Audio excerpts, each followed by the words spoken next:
Die Luise, die Königin vom Teich. Juhu, boah, so gut! Die kleinen Gänsli staunen, jubeln und vergessen den Schnabel offen ab dem, was sie sehen.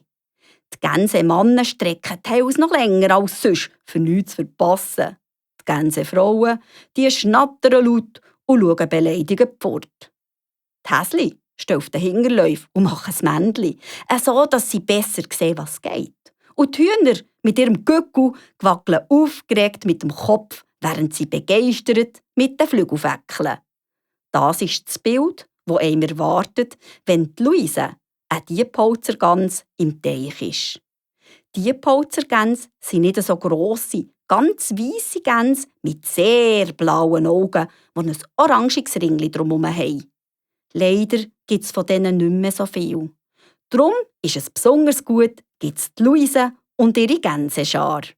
Einmal auf Takt mit dem immer wieder gern gesehenen Köpfli haben sie das Wasser, Schwänzli haben sie die Höhe, schnattert, schon tauchen die Luise vornüber ab. Das für lang, wunderschön gestreckt, mit dem vorderen Teil vom Körper im Wasser zu verschwinden. Hoffentlich kann sie noch schnaufen.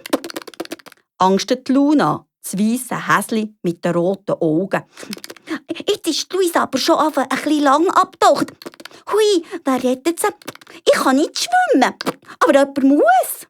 In diesem Moment dreht sich die Gänsedame schwupp den richtigen Weg um für die Schnaufe und die Dampf schiffelt erhaben eine Runde über das Wasser.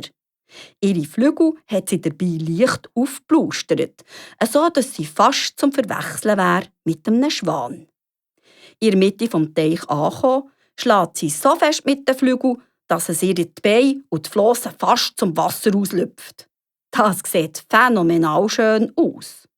Bog, wie sie würde über dem Wasser schweben, wie sie Luise, Bog! Das Publikum jubelt. Jetzt zeige ich euch den Schlangentanz. Lässt sich die Luise anstecken vor Freude von denen drumherum und wird immer übermütiger mit ihrer Wasserballettvorführung. Sie spritzt und planscht, kumpelt und taucht, als würde ihr Leben davon abhängen. Die Gänsedame ist einfach glücklich. Glücklich, dass alles so gekommen ist. Danke, merci, verbeugt sich einen Moment später die Luise höflich. Ihr seid das beste Publikum, das sich eine Gans wünschen kann. Die nächste Vorführung ist heute Abend. Die Luise knurrt zum Teich aus, schüttelt ihre Federn und wackelt davon. Jetzt muss sie sich einen Moment ausruhen. Schliesslich ist so ein Wasserballett noch recht anstrengend. Und etwas picken wäre gewiss gerade auch keine schlechte Idee.